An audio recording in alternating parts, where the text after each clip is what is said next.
BJP నేతలపై ప్రభుత్వ whip Vemula Veeresham fire అయ్యారు. రాష్ట్రం ప్రయోజనాల పట్ల, రాష్ట్ర ప్రజల పట్ల బీజేపీకి ఏమాత్రం బాధ్యత లేదన్నారు. రాష్ట్ర ప్రజల ఓట్లు కావాలి, పార్లమెంట్ సీట్లు కావాలి తప్ప రాష్ట్ర ప్రయోజనాల కోసం ఒక్క జాతీయ ప్రాజెక్టు తేవడానికి చేత కాదంటూ విమర్శించారు.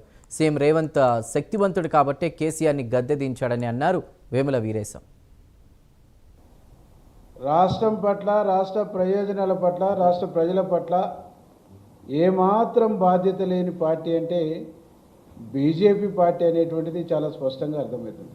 తెలంగాణ రాష్ట్ర ప్రజల ఓట్లు కావాలి, తెలంగాణ నుంచి పార్లమెంటు సీట్లు కావాలి, కొద్ది గొప్ప అసెంబ్లీ సీట్లు కావాలి తప్ప ఈ రాష్ట్ర ప్రయోజనాల కోసం ఒక్క జాతీయ ప్రాజెక్టు తేవటానికి చేత కాదు, చివరికి ఓట్లు కొనటానికి చేత కాదు, బోనస్ మద్దతు ధర ప్రకటించి వదిలేయటం తప్ప ఓట్లు కొనే చేత మీకు కాదు.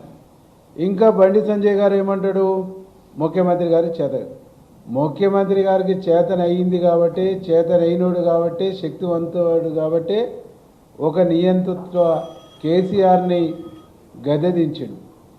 మా ముఖ్యమంత్రి దమ్మున్నోడు, చేతనయ్యే వ్యక్తి కాబట్టి రేపు దేశంలో మిమ్మల్ని గద్దెదించి రాహుల్ గాంధీని ప్రధానమంత్రి